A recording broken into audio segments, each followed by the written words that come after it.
Pero se parece mucho a un... ¿A lo de la Croa? No, de Julio no. No con los accesorios correctos. ¿Dónde están los cinturones para esto? Porque nadie está listo. Aquí están. Fue difícil. Es que son tan diferentes.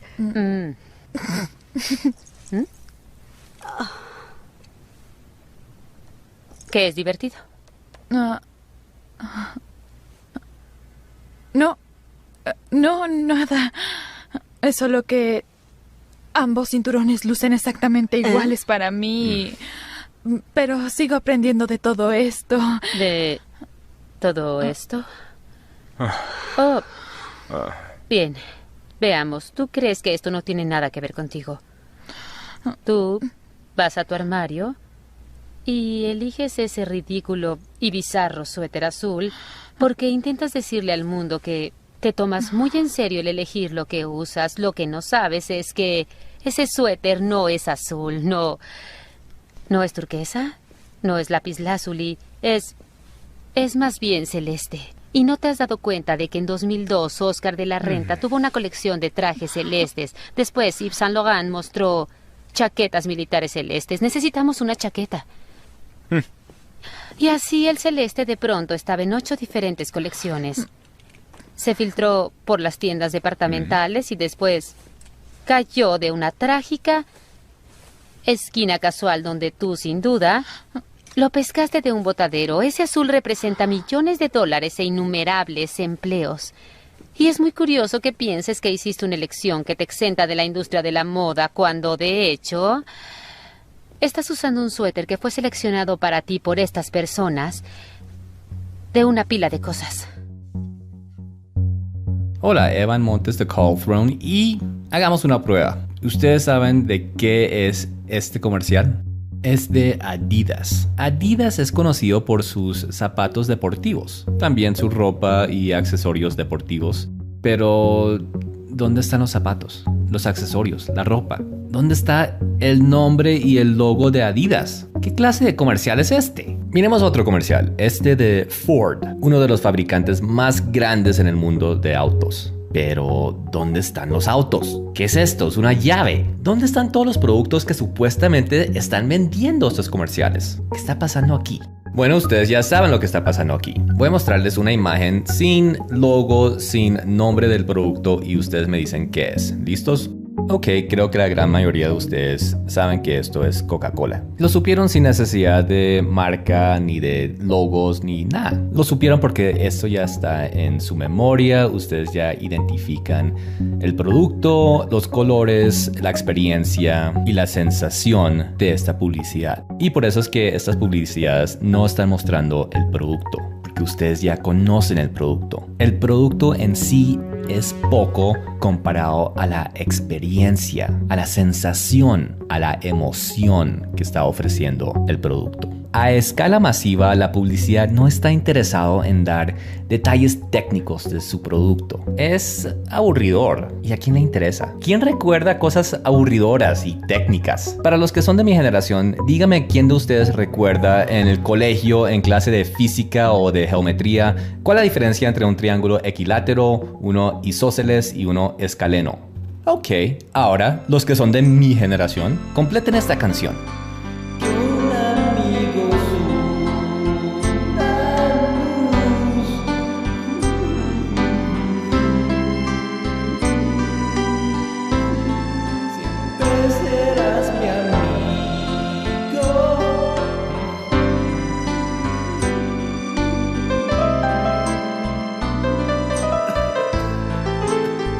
Apuesto que los que son de mi generación completaron esta lírica, así hayan escuchado esta canción hace 20 años. Aquí está lo curioso.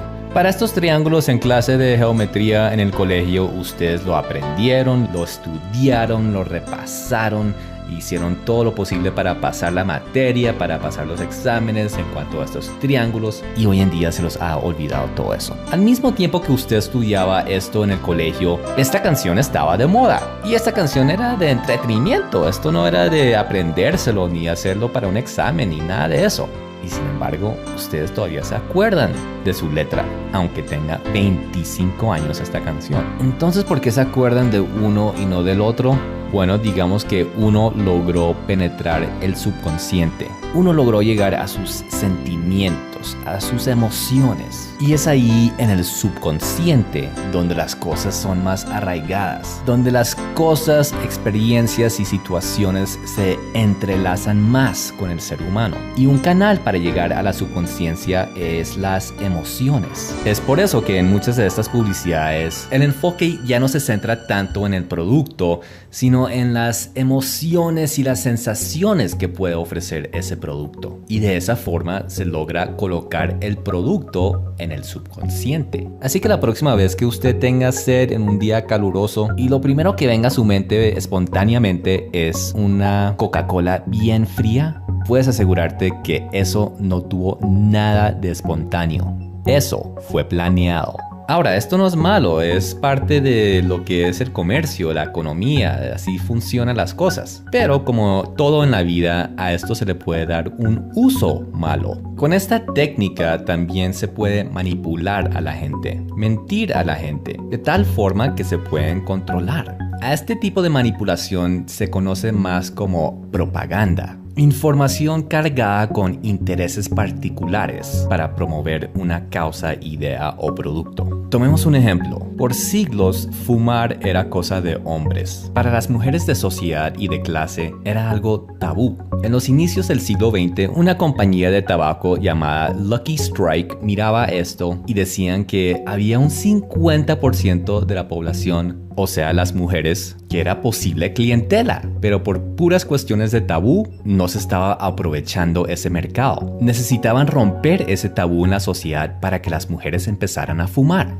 Y para eso contrataron los servicios de Edward Bernays. ¿Quién era este sujeto y por qué fue contratado por Lucky Strikes? Para esto hay que mirar primero quién era el tío de Edward Bernays. Sigmund Freud, el padre del psicoanálisis. Pero para entender un poco mejor cómo está Sigmund Freud metido en todo esto, hay que ir un poco más atrás y comenzar con Charles Darwin. Charles Darwin hizo aceptable la teoría de la evolución en la sociedad. Con esta teoría, Darwin convirtió al hombre en un mico, en un animal. Nada más, nada menos. Y los académicos adoptaron esta teoría para todas sus ramas de enseñanza y estudio, en las ciencias, la biología, la política y ahora la psicología. Freud estaba fascinado con las teorías de Darwin que el hombre era un animal y por lo tal había un conflicto entre el entorno civilizado del hombre y su naturaleza salvaje propia. Nosotros sabemos que esta naturaleza salvaje, entre comillas, es en realidad el estado pecaminoso con el cual fue maldecido el hombre en el huerto de Edén. Pero el mundo moderno ya no tenía ni interés ni paciencia para tales sucesos bíblicos, ya que eran considerados meras fábulas, mientras que Freud y Darwin eran considerados como ciencia. Y sobre todo esto estaba fundamentado el trabajo de Edward Bernays, cual básicamente consistía en que el hombre era un animal salvaje y que tenía que ser controlado por el entorno social y civilizado. Bernays le empezó a enseñar a las corporaciones cómo manipular e influenciar a las masas a comprar cosas que no necesitaban, para de esa forma mantenerlos dóciles y felices. Y fue todo un éxito. Las compañías producían a gran escala sin cesar y gracias a técnicas psicoanalíticas manipulativas convencían a la gente que ellos necesitaban lo que las compañías estaban vendiendo, aunque en realidad no lo necesitaban. Y así Edward Bernays se convirtió en el padre de las relaciones públicas. Ahora el turno era para Lucky Strike. ¿Cómo convencían a las mujeres que debían fumar? Contrataron a Edward Bernays y él hizo un estudio psicoanalítico acerca de cómo pensaban las mujeres en cuanto a este tema. Entre los resultados concluyó, entre otras cosas, que el cigarrillo era visto como algo masculino y también que a las mujeres no les gustaba el color verde del empaque. Entonces, manos a la obra. Bernays vio el estigma del cigarrillo como algo masculino como una ventaja, pues en ese momento habían movimientos y organizaciones de mujeres buscando igualdad en la sociedad con respecto a los hombres. Bernays se iba a aprovechar de este sentimiento y convencer a las mujeres que ellas también podrían ser poderosas como los hombres, iguales a ellos en la sociedad, si ellas también fumaban como ellos. Resulta que cada año había el desfile de la Pascua, cual era un desfile muy popular en las calles de Nueva York, y Bernays esperó este evento para su estrategia. Logró convencer a un grupo de mujeres de sociedad, quienes iban a marchar en este desfile, a ocultar cigarrillos bajo su ropa, y que cuando él les diera la señal, ellas iban a sacar esos cigarrillos, prenderlos y empezar a fumar en pleno desfile enfrente de todo el mundo. Al mismo tiempo, Bernays empezó a esparcir un rumor a los periódicos de que había un grupo de mujeres de alta sociedad quienes iban a sacar cigarrillos en pleno desfile y fumar ahí. Llegó el día del desfile, estas mujeres estaban marchando y Bernays dio la señal. En ese momento, ellas sacaron sus cigarrillos escondidos, los prendieron proclamando que estaban prendiendo antorchas de libertad y prosiguieron a fumar. Los periodistas, como ya sabían lo que iba a pasar, estaban ubicados de antemano para captar el momento y se volvió noticia internacional. Mujeres en el desfile de Nueva York haciendo un acto de derechos para la mujer, para igualdad en la sociedad, por medio de prender y fumar estas antorchas de libertad. ¿Y quién iba a protestar contra esto? ¿Quién iba a decir que esto era inapropiado para las mujeres? Estos eran antorchas de libertad. Esto era el símbolo de Estados Unidos. La mujer libertad con una antorcha. ¿Quién le iba a prohibir eso a las mujeres? Si un hombre protestaba, sería un machista. Si una mujer protestaba, sería una traidora a la causa de la mujer. Así se rompió el tabú para las mujeres en cuanto a fumar. La estrategia de Bernays fue un absoluto éxito. Eso en cuanto al tabú, pero todavía existía el asunto vanidoso en cuanto al color del empaque del cigarrillo. Para esto, Bernays organizó una fiesta, pero mantuvo en secreto que él estaba detrás de ello. Con dinero que Lucky Strike le dio para esta estrategia, él empezó a mover sus contactos para esta fiesta. Hizo mandados a París, capital de la moda occidental en el mundo. Allí recogieron telas verdes, las trajeron de vuelta, hicieron vestidos y contrataron a mujeres influyentes o famosas para que posaran en estos vestidos verdes. Y con esto anunciaron una gran fiesta verde en el Hotel Waldorf Astoria de Nueva York. Al mismo tiempo, Bernays hizo una reunión con las cabezas de las asociaciones de textiles y accesorios y les dijo que el verde muy pronto iba a ser el color de moda, que empezaran a hacer sus productos en el color verde si querían hacer mucho dinero. Se empezó a promocionar el color verde para ropa y también para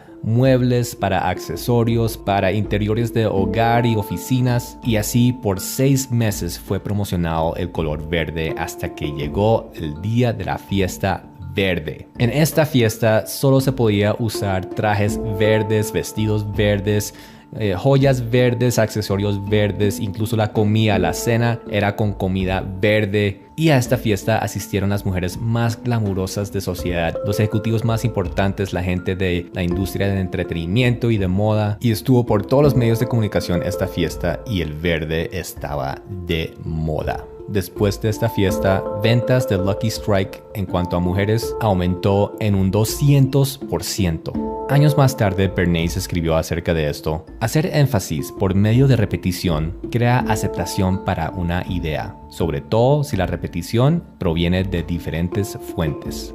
Analicemos esto por un momento. ¿Qué tanto se asemejó la propaganda a la realidad? La propaganda decía que las mujeres serían igual en poder y en derechos que los hombres, y también que estarían de moda. Pero lo único que consiguieron las mujeres con el cigarrillo fue dañar su salud, envenenar sus pulmones y oler mal, mientras que las compañías de tabaco se llenaban sus bolsillos. Las corporaciones vieron esto y estaban fascinados. Con Bernays entendieron que la clave estaba en venderle a las emociones de las personas. Si les vendían al intelecto de las personas, ellos dejarían de comprar una vez cubiertos sus necesidades. Pero si les vendían a los deseos de las personas, nunca dejarían de comprar. Y así, durante décadas, las corporaciones y los gobiernos influenciaban y manipulaban el público por medio de estas tácticas. Pero con el tiempo, la gente empezó a darse cuenta de esta manipulación y se empezaron a cansar de ello. Y esto básicamente llegó a su punto de quiebre con la guerra de Vietnam. Las nuevas generaciones ya no le creían más ni al gobierno ni a las corporaciones. Se rebelaron. Estos fueron la contracultura, quienes iban a vivir según su propio estilo y filosofía.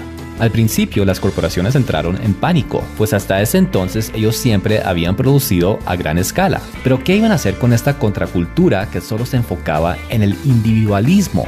Irónicamente, lo que ellos no sabían era que este individualismo iba a crear el consumidor perfecto, más manipulable e influenciable que nunca antes. Y es porque esta nueva psique colectiva anti-freudiana estaba basado en la competencia de Freud.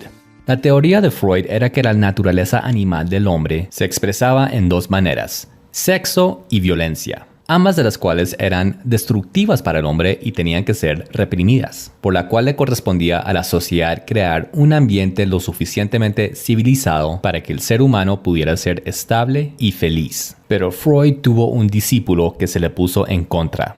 Wilhelm Reich propuso una psicología totalmente opuesta, cual en vez de reprimir ese libido y agresividad, el ser humano debería liberarlo completamente, para así no ser consumido por ello. Él proclamaba una revolución sexual en los años 30, décadas antes de este movimiento contracultura. Él promocionaba el marxismo, el divorcio, el aborto, promiscuidad, sexo en adolescencia, homosexualismo y toda clase de libertinaje sexual. Era un radical, nadie lo tomaba en serio y finalmente fue arrestado por estar vendiendo aparatos que supuestamente curaban el cáncer. Y sin embargo, en los años 60, con la llegada de la contracultura, su tipo de psicoanálisis se volvió la norma. Y finalmente llegó su revolución sexual que él había proclamado 30 años antes. Ya la norma no era reprimir los sentimientos, ya no era ocultar lo que uno sentía, ni lo que uno deseaba. Y definitivamente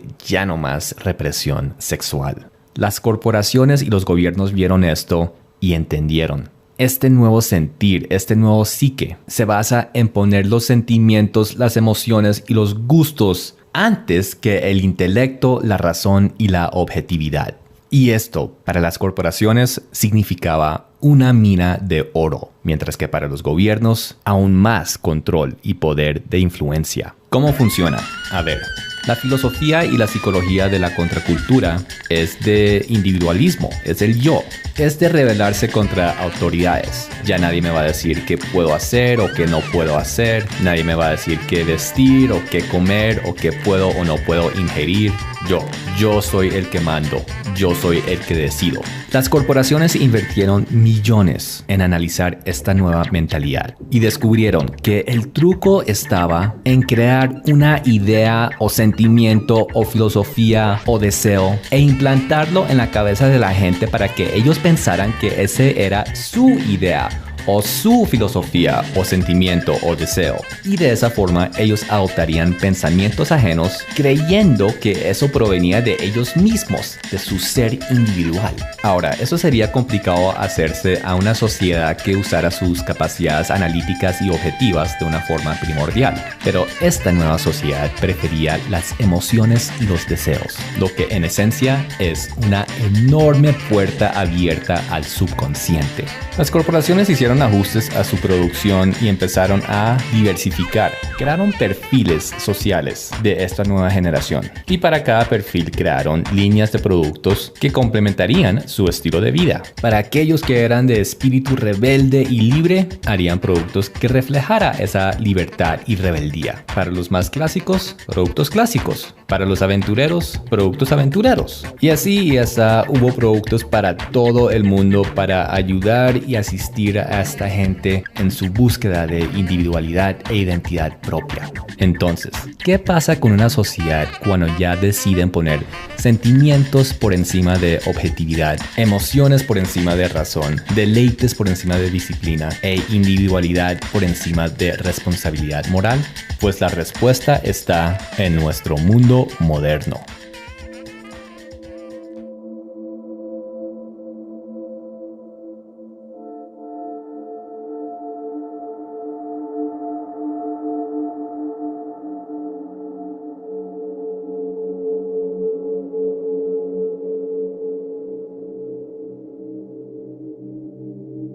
Una de las ventajas de vivir en un país en desarrollo es que uno más o menos puede predecir los cambios socioculturales que vienen con solo mirar lo que está pasando en los países industriales, ya que nosotros somos muy influenciados por ellos. En los países industriales, la ideología dominante es la secularidad. Los dogmas de la secularidad es que el hombre es un animal, el libido y la agresión son parte esencial de su naturaleza y hoy en día esa naturaleza debe expresarse y liberarse. Así como los animales en lo salvaje viven según impulsos y deseos, igual nosotros, los animales, entre comillas, de la civilización, debemos hacer lo mismo.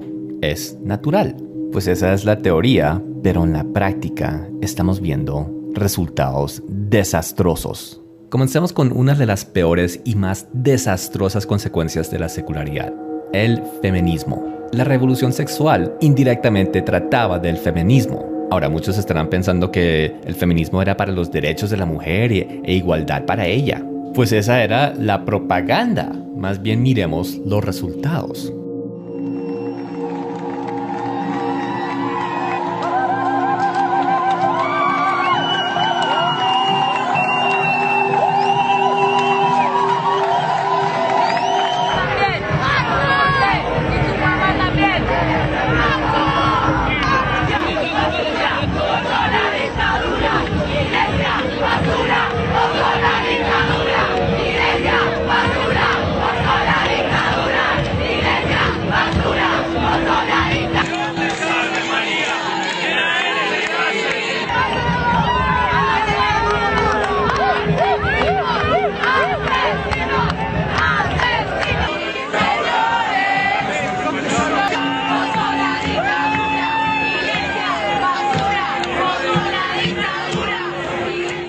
El perfecto resumen del feminismo para la mujer es simplemente haciendo el paralelo del cigarrillo con la mujer. Así como el cigarrillo le fue vendido a la mujer con la mentira de que eso era igualdad y liberación para ella, igual el feminismo. Una mentira que no era ni más ni menos que destrucción para ella. Con la única diferencia que el feminismo es destrucción para toda la sociedad, no solo para las mujeres.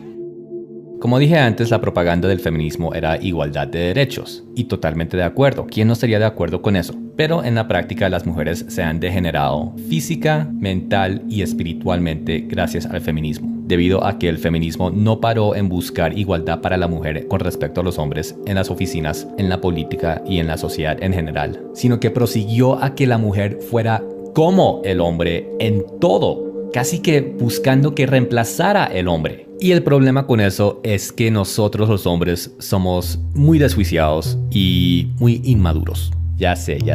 No todos. Para que no se me pongan bravos aquí algunos hombres que estén viendo esto. Pero hay que admitirlo, por lo menos con respecto a las mujeres, los hombres somos más inmaduros, más desjuiciados. E históricamente las mujeres han estado ahí para ayudarnos con esos problemas, rescatarnos de ese desjuicio, esa inmadurez, ayudarnos, transformarnos a ser más maduros, respetuosos, educados y decentes. Ese dicho de detrás de cada gran hombre hay una gran mujer, ese dicho no es un dicho bonito ahí como para darle contentillo a las mujeres. Ese dicho es increíblemente veraz y literal. Y el mejor mecanismo que han tenido las mujeres para ayudar a los hombres, para hacernos lo mejor que podamos ser, ha sido el instituto de matrimonio. Un instituto que nos ha ajuiciado, que nos ha domesticado, que nos ha dado un sentir de responsabilidad, nos ha enseñado a trabajar más fuerte,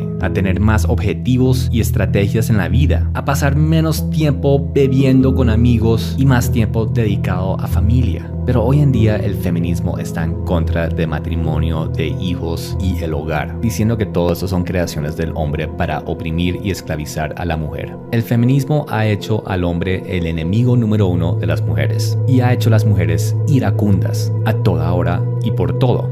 ¿Cómo ha afectado esto a toda la sociedad? Pues el feminismo, la secularidad y la revolución sexual ya establecieron normas sociales muy diferentes a lo que existía antes. El cortejo se ha vuelto anticuado. la discreción aburrida y los morales cristianos obsoletos. Con la aceptación del credo secular de que somos animales y con la influencia del feminismo de que las mujeres deben ser como los hombres para su liberación, pues ya no existían razones para la mujer ser puritana o reservada, esperar al matrimonio, ni nada de eso. Pues la revolución sexual le prometió a la mujer que iba a ser feliz siendo promiscua, el feminismo le prometió que iba a ser feliz poniendo carrera profesional por encima de familia, y la secularidad le prometió que iba a ser feliz haciendo lo mismo que hace un hombre y considerándose igual a él. En 50 años desde la revolución sexual, ¿qué resultados podemos ver de todo esto? Pues ciertamente ha habido un increíble aumento en el uso de pastillas antidepresivas. En solo Estados Unidos, este consumo ha aumentado 400% en 20 años. Y según las últimas estadísticas de la Organización para la Cooperación y el Desarrollo Económico, los países que más consumen antidepresivos son los industriales, o sea, los países donde más está arraigado la secularidad.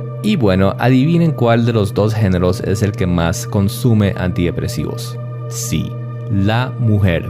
Hay 2.5 veces más mujeres que hombres tomando antidepresivos, más que el doble. ¿Qué fue lo que pasó? ¿Qué pasó con todas esas promesas de igualdad, liberación y felicidad? Bueno, pues solo era propaganda. Es la misma situación que con los cigarrillos. Los únicos que salieron ganando en esa situación fueron las compañías de tabaco, no las mujeres. Y en este caso, los únicos que salieron ganando fue en realidad los hombres. Esto va a sonar bastante feo, pero es la realidad. Gracias al feminismo y la revolución sexual, los hombres han podido sacar cualquier cantidad de provecho sexual de las mujeres. Ya no hay que esperar hasta el matrimonio, no hay que dar anillos de compromiso, no hay que ir a la casa a conocer la familia, no hay que salir con acompañantes. Las mujeres hicieron el sexo casual y fácil, y esto ha degenerado muchísimo al hombre y consecuentemente a la mujer. Y aun con todo esto, con todas estas consecuencias, con toda la perversión, corrupción, inmoralidad y degradación de la mujer y el sexo, aun con todo eso, las cosas no terminan ahí. La revolución sexual no ha terminado. No le es suficiente con solo corromper hombres y mujeres. La idea es corromper toda la sociedad. Lo que quiere decir que hay que incluir a los niños.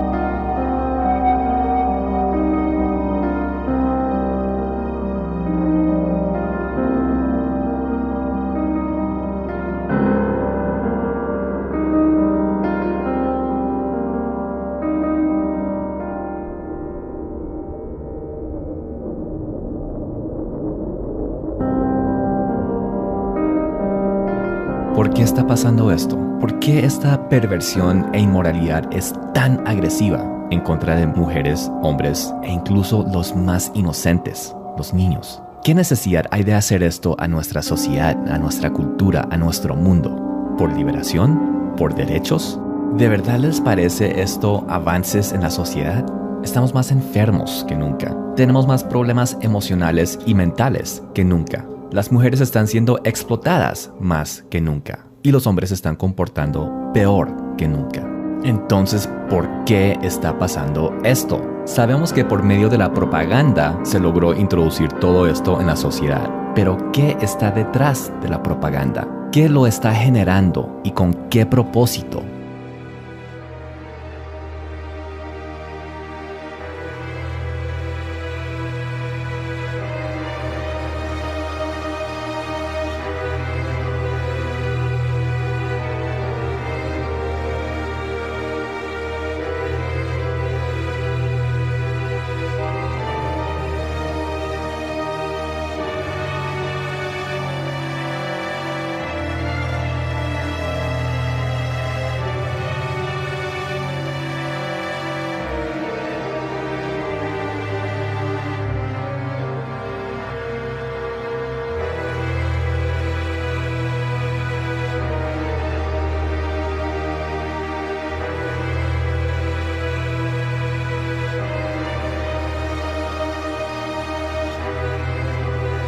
Socialismo.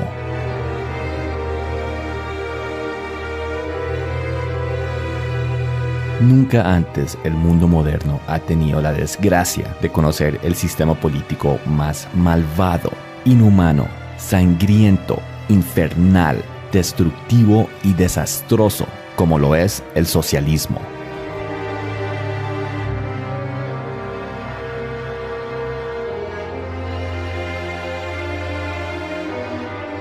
cientos de millones de personas asesinadas, encarceladas y torturadas. Millones y millones de familias oprimidas y destruidas bajo este sistema político.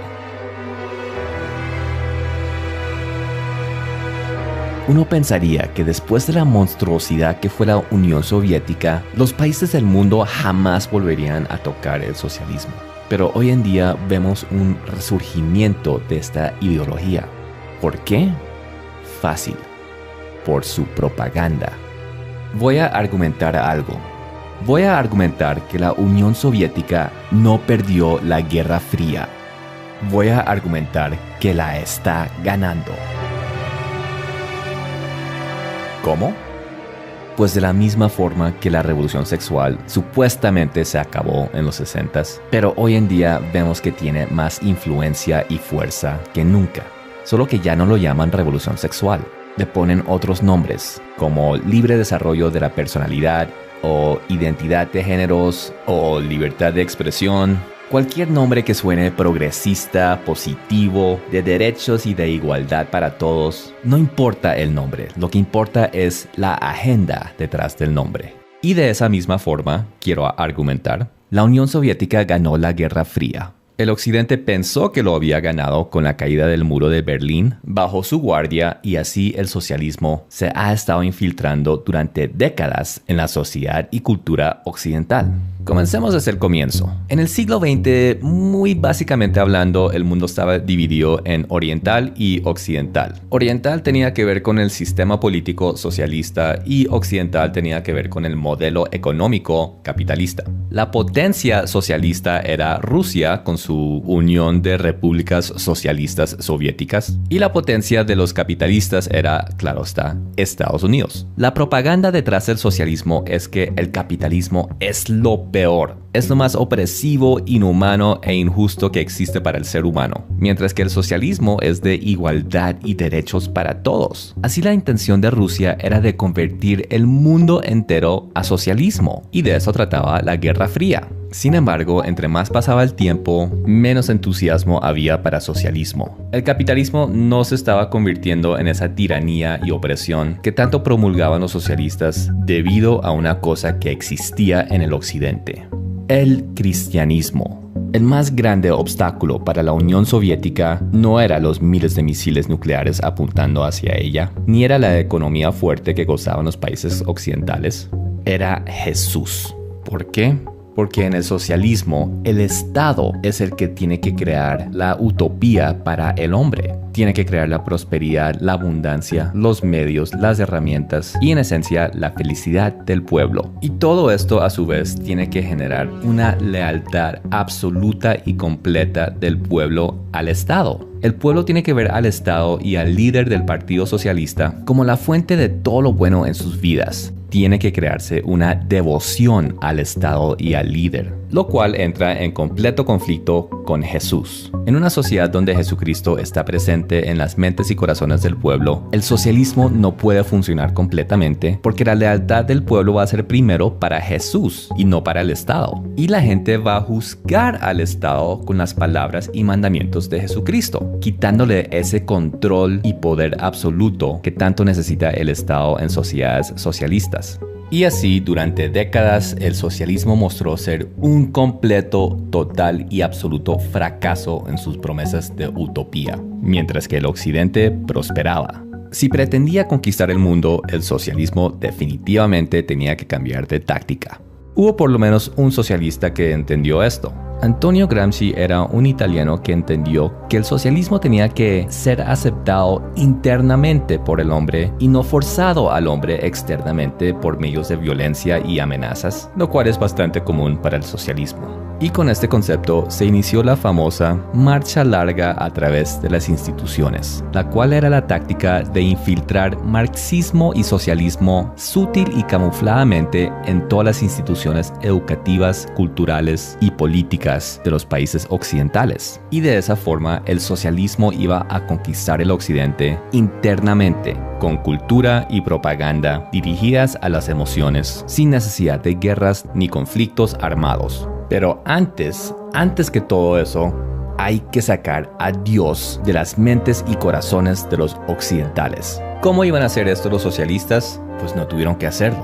Solo unas cuantas décadas antes, Charles Darwin introdujo su teoría de evolución al mundo, lo cual fue un durísimo golpe al cristianismo en el occidente, al cual le siguió Freud con su psicoanálisis secular, seguido por Bernays y su cultura de consumismo, y llegando hasta la contracultura y la revolución sexual de los 60s. Todo esto con acompañamiento constante del feminismo, del nihilismo de Nietzsche, de esoterismo importado de Oriente, de ecumenismo social, político y religioso de la masonería, y de amor al dinero y corrupción moral general debido a la prosperidad capitalista.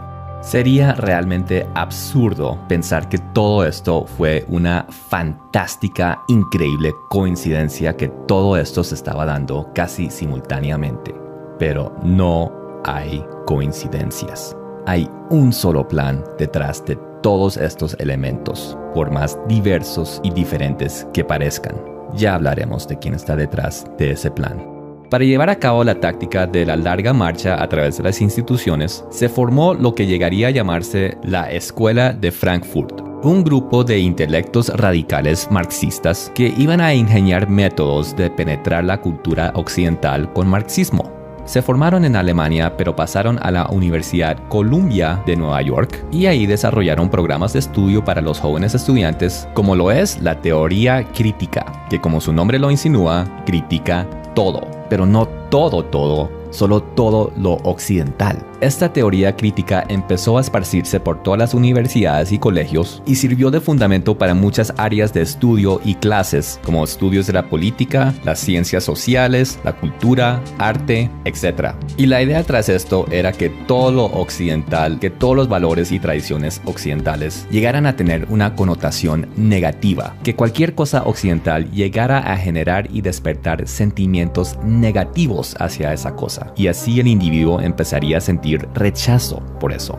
Les doy unos ejemplos. Si yo digo, Estados Unidos fue el país más espléndido del siglo XX, ofreciendo libertad y justicia para todos, y al escuchar esto su reacción inmediata y automática sea, ¿Estados Unidos? Ese es un imperio yanqui que oprime todas las masas y quiere controlarnos a todos. Eso podría ser un ejemplo de teoría crítica. O si yo digo, está comprobado que la familia tradicional bajo la santificación de matrimonio es el mejor ambiente para el ser humano crecer y desarrollarse. Y su reacción inmediata a esto es, el matrimonio, eso es un instituto creado por hombres para seguir esclavizando a la mujer, que es homofóbico, ¿quién dijo que uno tenía que casarse para tener hijos? Etcétera, etcétera. Eso también es otro ejemplo. O si yo digo, porque de tal manera amó Dios al mundo que ha dado a su Hijo unigénito, para que todo aquel que en él cree no se pierda, mas tenga vida eterna. Y su reacción inmediata sea, esos cristianos con su evangelio, esa gente tan mente cerrada, siempre pensando que su religión es la única verdadera, que gente tan mente cerrada, tan discriminatoria, juran que lo suyo es verdad, pero no saben que si hubieran nacido en la India serían hindús, o si hubieran nacido en Arabia serían musulmanes. Qué gente tan mente cerrada y fanática y discriminatoria. Eso también es otro posible ejemplo. Ahora, eso no significa que uno no puede criticar o cuestionar Estados Unidos o el matrimonio o la Biblia, pero la intención de la teoría crítica es de simplemente anular todo lo positivo y resaltar al máximo lo negativo, incluso si lo negativo sea muy poco comparado a lo positivo. Y todo esto se hace con el fin de seguir el esquema del socialismo, cual trata de revolución. El socialismo originalmente esperaba que fuera la clase obrera que se levantara mundialmente en revolución contra sus gobiernos, porque la teoría era que los gobiernos por medio del capitalismo eran opresores de los obreros, quienes a su vez serían los oprimidos. Todo trata de opresores oprimidos. Esa es la clave, ese es el detonador para la revolución social. Pero con esta nueva táctica del socialismo de infiltrar los institutos occidentales, los roles de oprimidos y opresores tenían que cambiar. Cosas tradicionales del occidentalismo o el cristianismo tenían que ser pintados como los opresores, mientras que minorías o estilos de vida alternos tenían que ser pintados como los oprimidos, a tal punto de llegar a generar tanta tensión que culminaría en la tan esperada revolución social. Y en ese esquema de cosas, grupos como los blancos llegaron a ser considerados como opresores y negros y otros grupos étnicos fueron considerados como oprimidos. Igual, heterosexuales serían opresores y homosexuales serían oprimidos, hombres y mujeres biológicos opresores y transgéneros oprimidos, hombres opresores, mujeres oprimidas, cristianos opresores y todo lo demás oprimidos. Y con todo esto es que nace esa cultura, esa mentalidad y ese dogma de ser políticamente correcto, donde prácticamente cualquier cosa que usted dice o hace puede ser considerado como racismo, fobia, discriminación o intolerancia, y por lo tal uno debe andar en un perpetuo estado de cuidado acerca de lo que dice o hace o cómo mira o cómo actúa o cómo se expresa o no se expresa o no dice o no mira, porque todo y cualquier cosa puede ser una opresión a uno de estos grupos oprimidos. En conclusión, todo el mundo termina sintiéndose oprimido por cualquier razón occidental o tradicional o conservador o cristiano.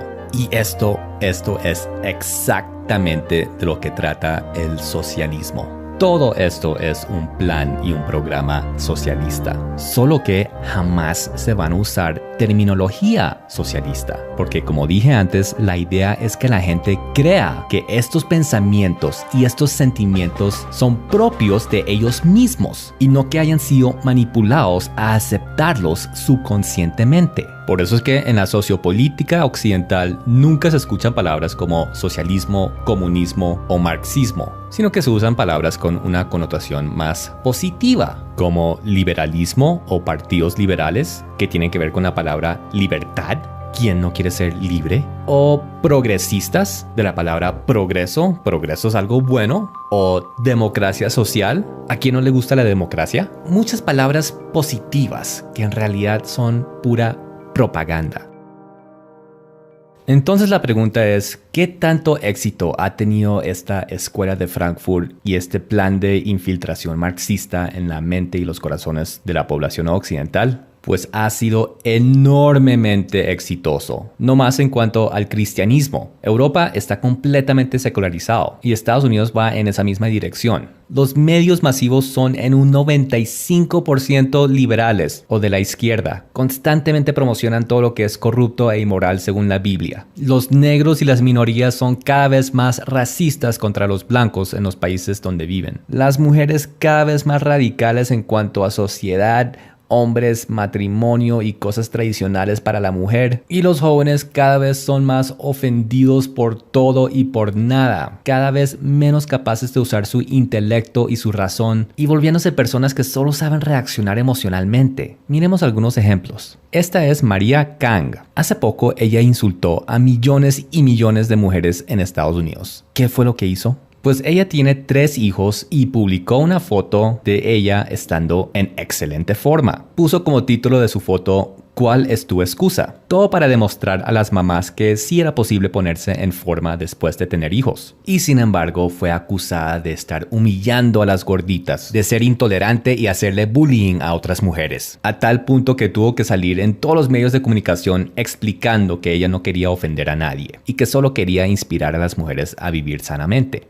Este es otro caso en la Universidad Yale, donde un grupo de estudiantes está protestando contra un profesor por algo que él hizo. Él, en su deseo de arreglar las cosas, sale para conversar con ellos. Escuchemos la conversación.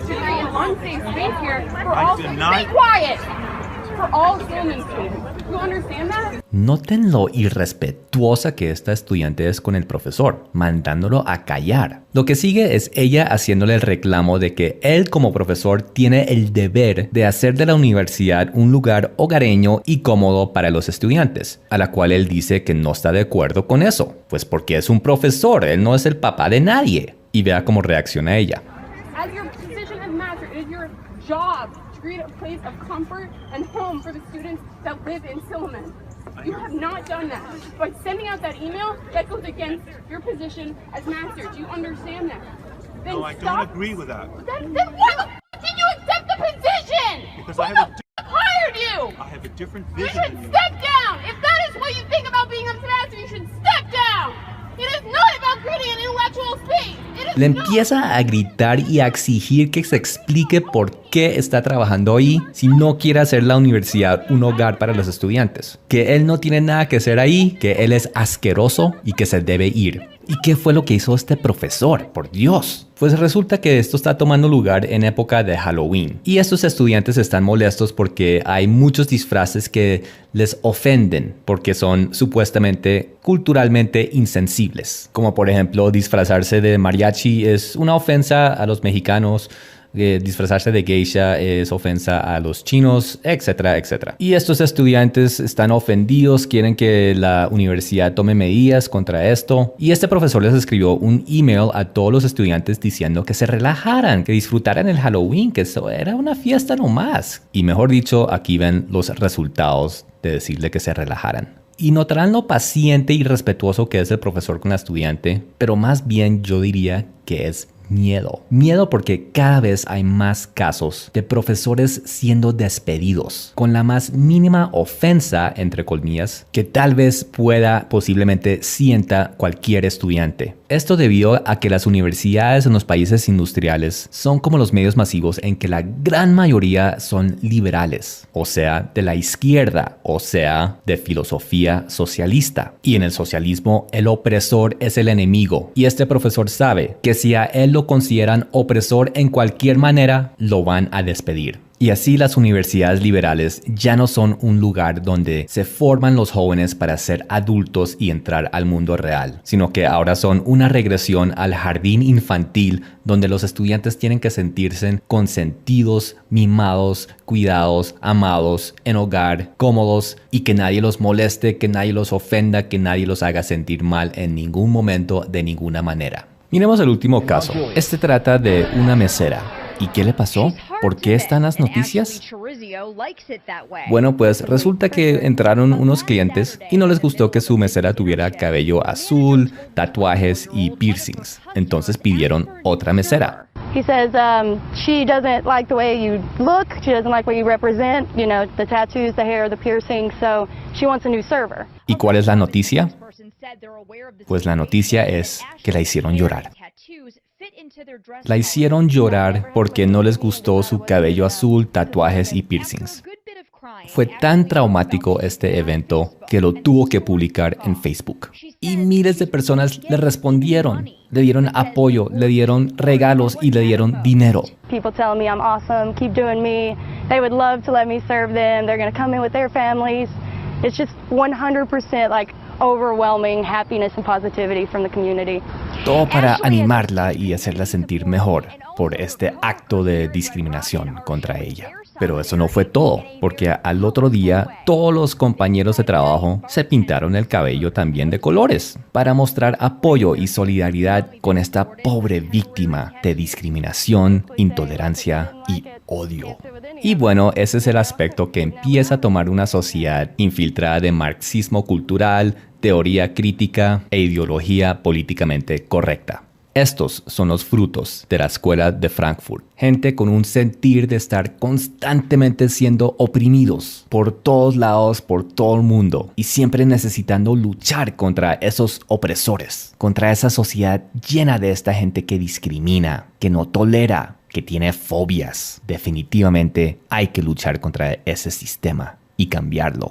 Ahora, en Estados Unidos este fenómeno de opresores imaginarios y enemigos invisibles es algo bastante nuevo, aunque sus mecanismos que lo han estado desarrollando lleva bastante tiempo. Y la transición que está haciendo Estados Unidos de un país conservador y cristiano a un país políticamente correcto es muy brusca. Millones de americanos están dándose cuenta de este marxismo cultural que está invadiendo su país y están tratando de luchar contra esto. Y si ustedes pueden entender esto, si ustedes pueden entender este fenómeno y estos cambios que están tomando lugar en Estados Unidos, entonces podrán entender un poco mejor por qué la mitad del país está apoyando a Donald Trump en las elecciones. ¿Qué? ¿Pensaron que Donald Trump es un racista, machista, intolerante que odia a los mexicanos y a las mujeres? Déjame adivinar, escucharon eso en los medios masivos, ¿no es cierto? ¿No es cierto que Donald Trump suena como un opresor? Hablaremos más de eso otro día, porque en este momento vamos a hablar de los oprimidos, entre comillas, más oprimidos, entre comillas, de todos. La comunidad LGBT, los homosexuales. Bueno, ustedes ya saben lo que está pasando a nivel mundial con este tema, así que vamos a ir directo al grano. No existe propaganda más grande y agenda más oculta que lo que es este movimiento LGBT. Esto no es ni más ni menos que la última fase de la invasión marxista, socialista, cultural al occidente. ¿Y cuál es el enemigo obstáculo más grande del socialismo? Es Jesús y su cristianismo. La secularidad ha sido muy exitosa sacando a Dios de todos los institutos públicos a través de las décadas, pero falta un área.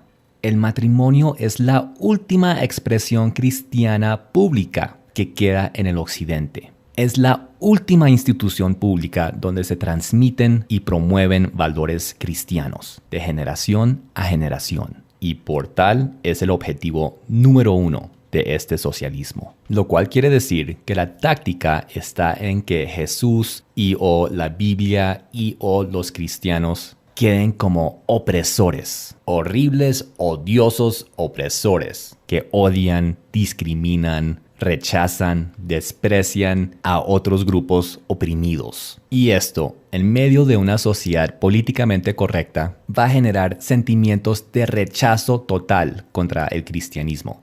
Entonces, solo falta el grupo que sirva como víctima oprimida de este terrible opresor. Y claro está, ¿qué mejor grupo que los homosexuales?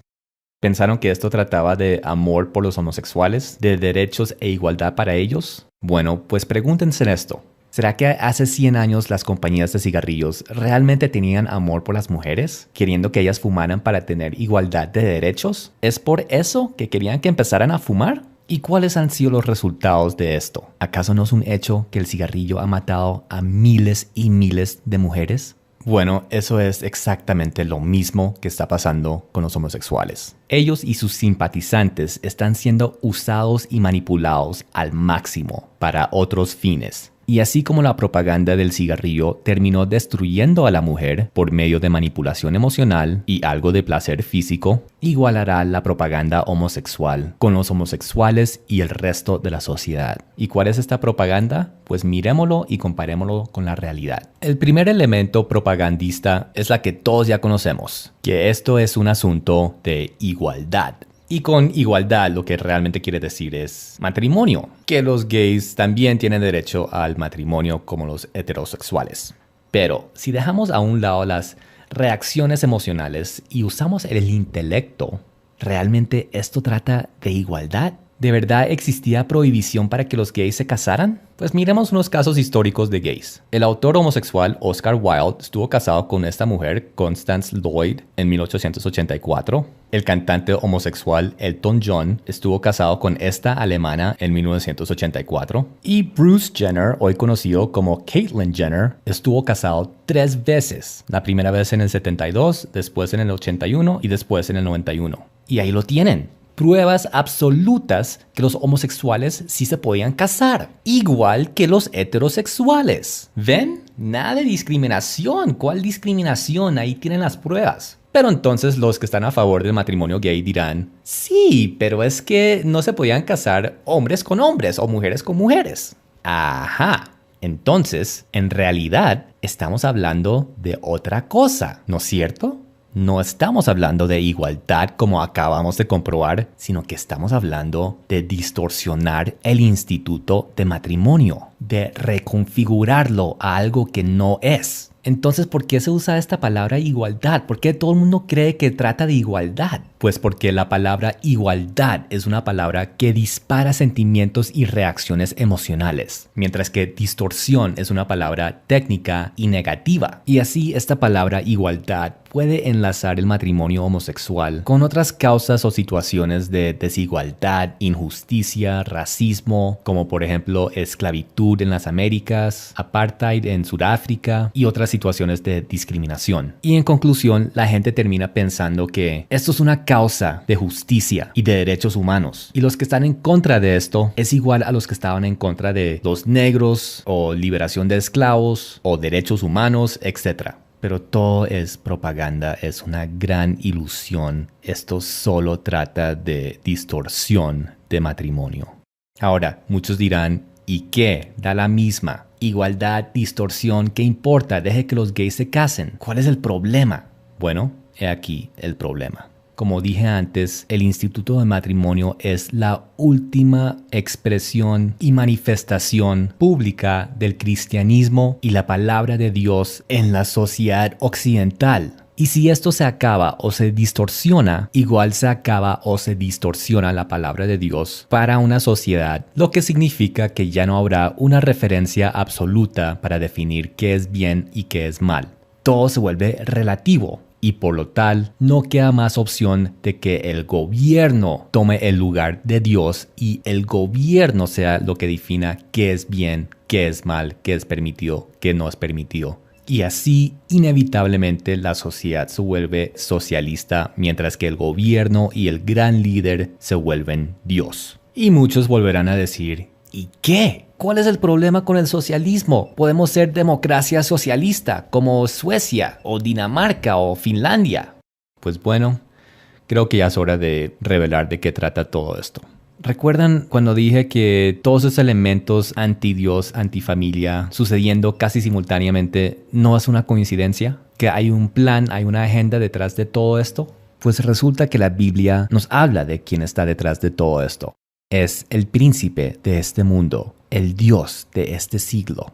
Es Satanás. Satanás nos reveló algo increíblemente importante. En Lucas 4:6 le dijo a Jesús que todos los reinos del mundo estaban bajo su poder y él se las entregaba a quien quisiera. Satanás tiene el poder y la potestad para crear cualquier tipo de movimiento, filosofía, creencia, paradigma, organización o ideología en contra de Dios en este mundo. Todo esto, lo que están viendo aquí en pantalla, es obra de Satanás, porque todo está llevando al mismo objetivo y finalidad. Entonces, ¿significa esto que Darwin y Freud y los feministas y los homosexuales son satanistas? Pues claro que no. Esta gente ni siquiera creen en Satanás. Entonces, ¿cómo es que están siguiendo su agenda? Fácil. Propaganda. ¿No se dan cuenta? La primera antorcha de libertad no fue dada por Lucky Strike a la mujer en el siglo XX. Fue dada por Satanás a Eva en el huerto de Edén. Esta fruta prohibida era la antorcha, la que la iba a iluminar, abrir los ojos de libertad. La iba a librar de esa opresión, de ese opresor que era Dios, que le iba a dar igualdad. Ella iba a ser igual a Dios con esto y ya no una oprimida bajo él. Y con este engaño y corrupción de la mujer fue que Satanás engañó y corrompió al hombre. Y por medio de este acto de libertad, de igualdad que tomó lugar en el huerto de Edén, por medio de ese acto fue que la humanidad se despojó de Dios, de su entorno, y esto a su vez abrió la puerta a todos los demás elementos que llevarían a una total y completa degeneración de la raza humana. Y esto lo estamos viendo en tiempo real. Estamos viendo que la legalización del matrimonio gay no está creando igualdad para nadie. Lo único que estamos viendo es que se está degenerando aún más el comportamiento de mujeres y de hombres. El deterioro moral es tan extremo que ya los hombres y mujeres están confundidos acerca de si son hombres o mujeres. Ya no existen dos géneros, existen docenas. Ya no es Dios el opresor quien decide qué sexo eres. Usted mismo decide qué sexo quiere ser. Y en casi todos los estados de Estados Unidos, si un hombre biológico quiere entrar a un baño de mujeres o un vestir de mujeres, él puede hacerlo, argumentando que él en realidad es una mujer. Y si el establecimiento en donde lo hace lo saca, él puede demandar ese establecimiento por discriminación. Y todo esto sigue abriendo puertas a más desviaciones sexuales y degeneración, como este hombre que identifica como una niña de 6 años, o este grupo de hombres que identifican como perros, o esta mujer que identifica como una bebé, o los innumerables niños en kinder, en primaria y en bachillerato que piensan con el apoyo de sus padres que son del sexo opuesto. Detrás del movimiento gay vienen otros movimientos también buscando legalización, como este que se llama NAMBLA, que es un acrónimo para Asociación Norteamericana de Amor entre Hombres y Niños, un grupo que busca legalizar el sexo entre hombres homosexuales y menores de edad. Ya vemos que se están legalizando leyes de bestialismo y seguimos viendo en tiempo real la destrucción total del matrimonio tradicional con casos de tríos que se están casando, como estas 3 lesbianas en Estados Unidos, o este trío de lesbianas en Brasil, o este trío de hombres gays en Tailandia. Pero si 2 o 3 personas es demasiado, pues ahora existe la sologamía, casarse con uno mismo. ¿Y por qué parar ahí? ¿Por qué no incesto? Como estos casos que ya se están reportando abiertamente, como esta mujer británica que se enamoró de su hijo y quiere tener su bebé, o esta otra mamá que se enamoró y se casó con su hija después de haberse casado con su hijo, o este hombre en Nuevo México que se enamoró de su mamá. Ahora, el incesto es ilegal, por lo menos en Estados Unidos. Es ilegal e inmoral. Entonces, ¿por qué estas personas están haciendo esto? Pues por propaganda. Honestly, I really didn't think we would. We were both consenting adults. If it comes down to it, it's just like the gays. They're as long as they're over 18, everything's fine. Estas personas están inspiradas por el movimiento gay, un movimiento cuya propaganda es que todo amor es igual. No hay amor malo ni pecaminoso. Hay muchas formas de amar. No discriminen contra el amor. El homosexualismo también era ilegal e inmoral hasta hace muy poco. Y hoy lo inmoral e ilegal es no aceptarlo ni reconocerlo. Literalmente hubo un giro de 180 grados en el tema del homosexualismo en la sociedad. ¿Por qué? Por la propaganda LGBT tan eficaz. Solo miren estas fotos. Mire cómo todo es saturado con simbolismos de amor, derechos, igualdad, justicia. ¿Qué pasa cuando se muestran estos elementos y simbolismos a una sociedad que ha sido entrenada a dejar a un lado el intelecto y solo reaccionar emocionalmente? Piensen en eso. La asociación que se hace con la causa homosexual es que trata de amor, de inclusión, de derechos y justicia para un grupo que está oprimido. Entonces, si este grupo es por amor y solo quieren amor y solo necesitan amor y todo es amor en cuanto a ellos, ¿qué significa o qué imagen tienen los que están en contra de esta causa? Si esta parte representa amor y justicia y tolerancia, automáticamente significa que los que están en contra de ellos son personas que están en contra de amor, en contra de justicia, en contra de inclusión y tolerancia. ¿Ven la propaganda que está detrás de todo esto? Si el movimiento gay es amor y justicia, los cristianos que se oponen a esto son odio e intolerancia. Y ese es el mensaje que capta la sociedad, una sociedad que solo reacciona emocionalmente. Y por lo tal, la sociedad empieza a aceptar esta causa, empieza a aceptar estas filosofías y estos argumentos de que es amor, es derechos, es tolerancia, es igualdad. Esto se vuelve leyes en la sociedad, toda la sociedad tiene que adaptarse y reconfigurarse. Y consecuentemente, el homosexualismo y la perversión está infiltrando absolutamente todo instituto y área de la sociedad. Entonces, ¿apoyas la causa homosexual? ¿Estás en la lucha con ellos para pasar leyes antidiscriminación? Muy bien, es su derecho. Pero después no se queje cuando su hija adolescente llegue del colegio o la universidad llorando porque había un hombre en los vestieres y duchas de mujeres mientras ellas estaban tratando de cambiar y bañarse, como está pasando actualmente en muchos colegios en Estados Unidos. No se queje cuando su esposa llegue traumatizada porque había un hombre en el vestier en el almacén donde ella se estaba cambiando mirándola, como también ya está pasando en Estados Unidos. Ni se queje cuando lleve a su familia a pasear y hay personas desnudas andando por todos lados, como ya es legal en muchos países y estados de Estados Unidos. No se quejen porque apoyar estos derechos, entre comillas, de la comunidad LGBT va a llevar a todo esto y mucho peor. Ahora, entiendo que la gran mayoría de personas queriendo apoyar los LGBT no tienen ninguna intención de acabar con la sociedad, que solo quieren derechos, solo quieren igualdad para estas personas. Pero no importa cuáles son sus creencias o intenciones en cuanto a este movimiento. Lo único que importa es el plan detrás de este movimiento. Vuelvo y repito, ustedes solo están siendo utilizados, solo son peones para avanzar un plan oculto. Y este plan es satánico. Repito, estas personas en estos movimientos no son satanistas, pero sí están siendo controlados por Satanás, porque todos están llevando al mismo fin. La Biblia nos habla constantemente de esto. Cuando la Biblia nos dice que sobre todas las cosas cuidemos nuestro corazón, ¿a qué se refiere? ¿Que comamos saludable? ¿Que cuidado con el colesterol? Bueno, pues analicemos cierto símbolo que utiliza la Biblia para referirse al corazón del hombre. La tierra. Pues recordemos que de la tierra fue formado el hombre. Y por eso es que en algunas parábolas de Jesús, él utiliza la tierra para simbolizar el corazón del hombre. Y asimismo utiliza la semilla del trigo como un símbolo de su palabra. ¿Y qué es su palabra? Pues son mandamientos, instrucciones, ideas de Dios para que el hombre viva correctamente. Y todo trata de que esa semilla entre en esa tierra y dé fruto. En otras palabras, que esas ideas de Dios entren en nuestros corazones y produzcan buenos resultados.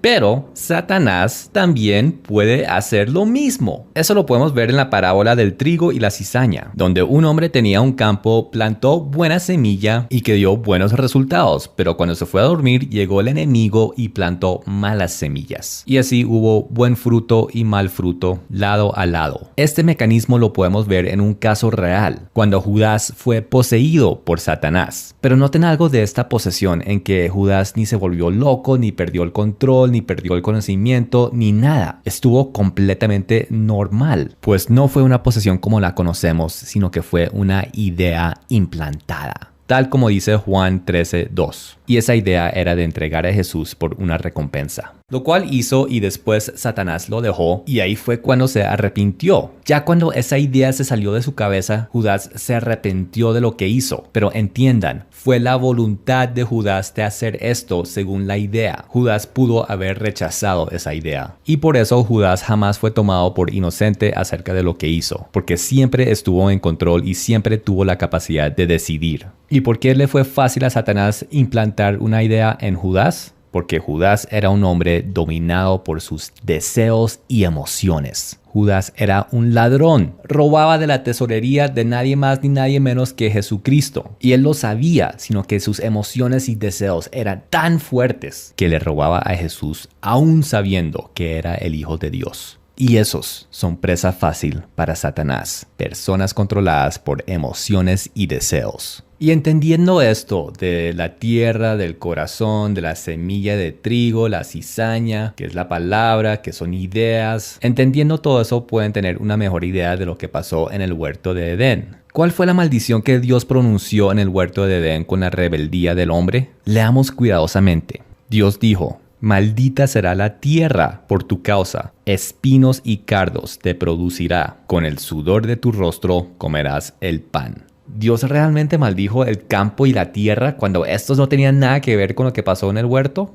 ¿No será que en realidad estaba maldiciendo al hombre, al que sí tenía toda la responsabilidad y toda la culpa de lo que pasó? Esta maldición puede ser literal refiriéndose a la tierra o puede ser simbólica refiriéndose al corazón del hombre. ¿Cómo podemos saber? Bueno, si han seguido mis videos, saben que una de las 4 fórmulas para entender la Biblia es que la Biblia es no lineal. En otras palabras, si existen estos elementos en otra parte de la Biblia y se puede crear un enlace, eso nos va a dar definición. La tierra está maldita y produce espinos y cardos. ¿Eso está en otro lado de la Biblia y podemos hacer el enlace? Pues ciertamente vemos lo mismo en Hebreos 6:8. Una tierra maldecida que produce espinos y cardos o espinos y abrojos. Y podemos ver que este capítulo claramente está hablando de personas. Consecuentemente, la maldición de Génesis 3 está hablando del corazón del hombre, no del planeta Tierra. Dice: con el sudor de tu rostro comerás el pan. Esto está hablando del pan de la vida de Jesucristo, la palabra de Dios, que el hombre iba a tener su corazón endurecido contra la palabra de Dios, contra Jesús, y que le iba a costar trabajo volver a establecer una comunión, una relación con él. Por eso es que cuando Dios le dio los mandamientos a Moisés, se los dio en 2 tablas de piedra. La palabra de Dios estaba sobre 2 piedras. Era la simbología de la palabra de Dios y la dureza de corazón, la dureza como una piedra del corazón del hombre a esta palabra.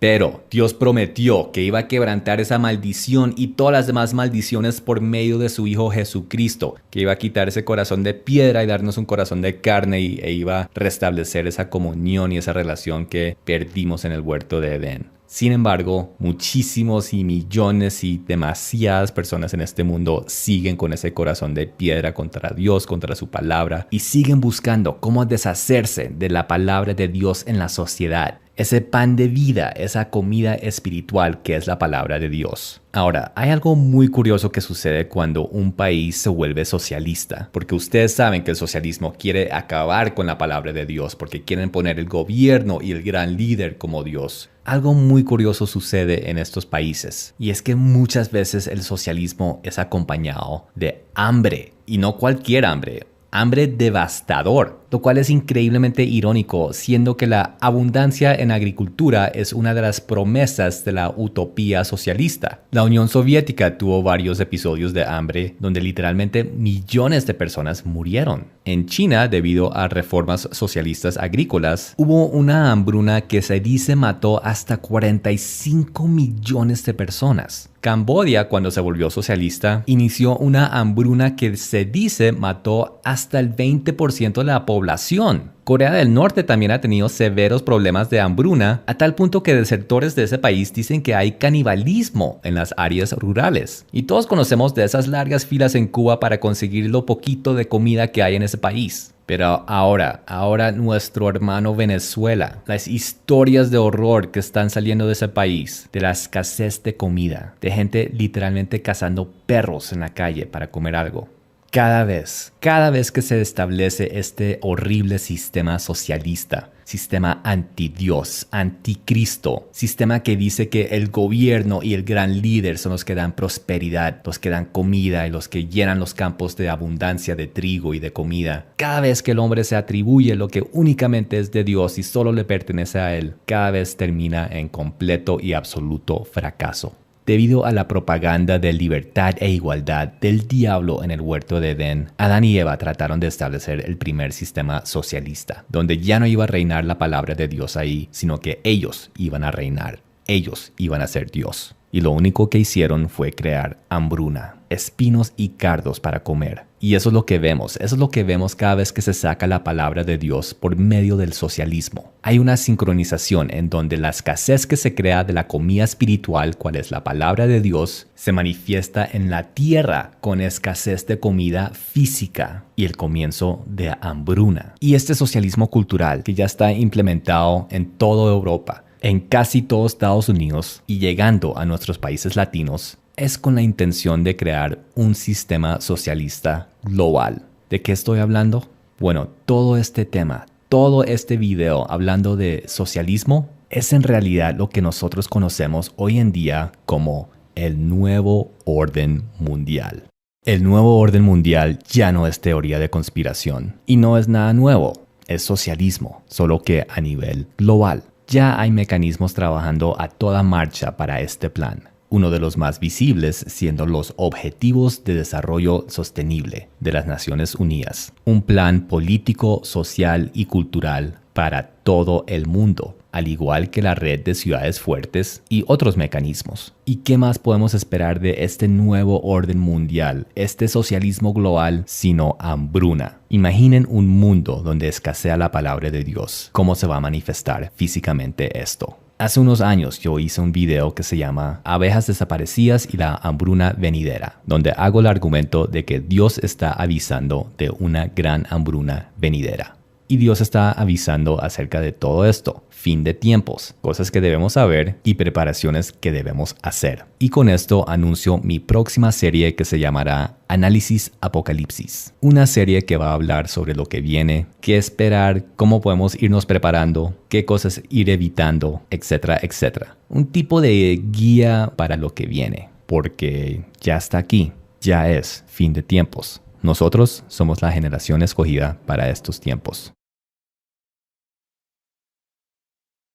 Si hay algún homosexual que ha podido llegar hasta el final de este video, primero que todo, muchas gracias por escucharme hasta aquí. Aprecio cualquier esfuerzo que se haga para escuchar el otro lado y quisiera expresar mi apoyo a usted. Y por ese apoyo es que yo estoy en contra de matrimonio gay y leyes transgénero. No es homofobia, no es odio, no es intolerancia. Esas son palabras propaganda y usted lo sabe. ¿Sabes qué es fobia?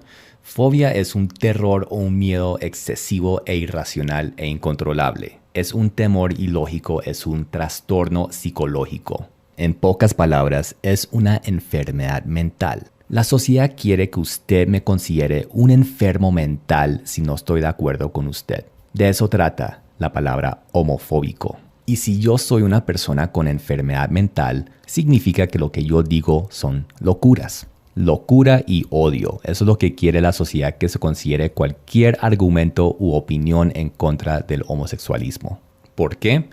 Porque uno de los fundamentos esenciales del socialismo es la censura, es abolir la libertad de expresión. Pero la gente aprecia la libertad de expresión. La gente no quiere abolir esto.